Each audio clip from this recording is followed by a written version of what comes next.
Today, I'm playing 4D chess. Yes, really. This is a representation of a 4D chessboard, and in this video, I'll explain how this is true and how to play. Last time, I got a lot of comments, and I mean a lot. Time's the fourth dimension. Isn't time the fourth dimension? Well, no. It doesn't have to be.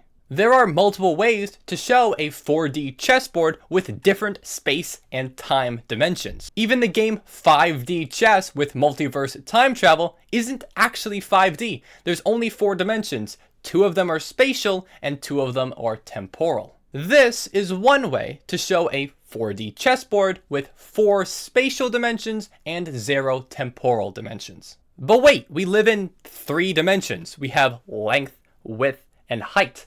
How can this possibly be 4D? Well, let's count each dimension. This board has 1 dimension. A rook can only move left and right. Although the board does have a length and a width, the rook can only move along one axis or 1 dimension.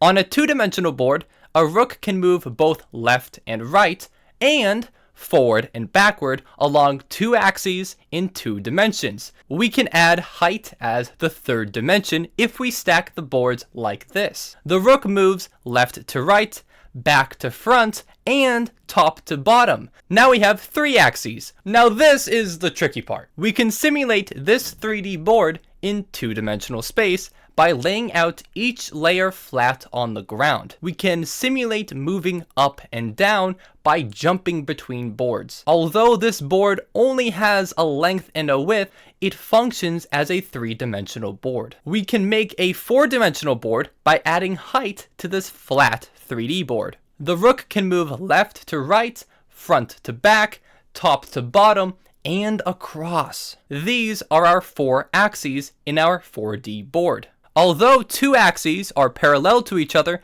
they represent different movements. Also, I should note that this is technically a 4x4x4x4 board, not an 8x8x8x8 board. 4D chess is already confusing enough with just 256 squares. If I were to do a full board, I would need 4,096 squares, or 8 to the 4th. By continually flattening the chessboard and adding height, you could theoretically make any number of dimensions in a chessboard.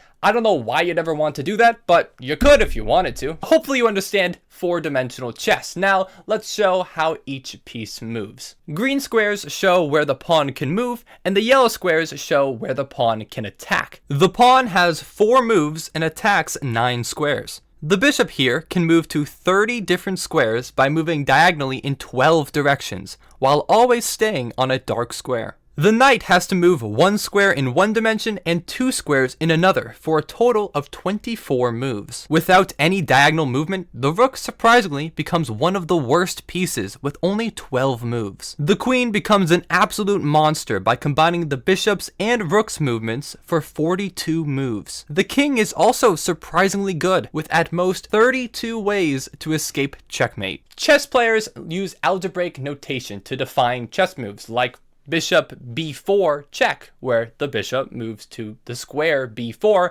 and gives a check to the king. But you would need something a little more complex in 4-dimensional chess. We can still use A, B, C, D for each row and 1, 2, 3, 4 for each column. In my opinion, the easiest way would be to label each 4x4 board with a separate number from 1 to 16. For example, this would move the rook on c3 board 3 to c3 on board 7. We could represent that by rook to c3 on 7.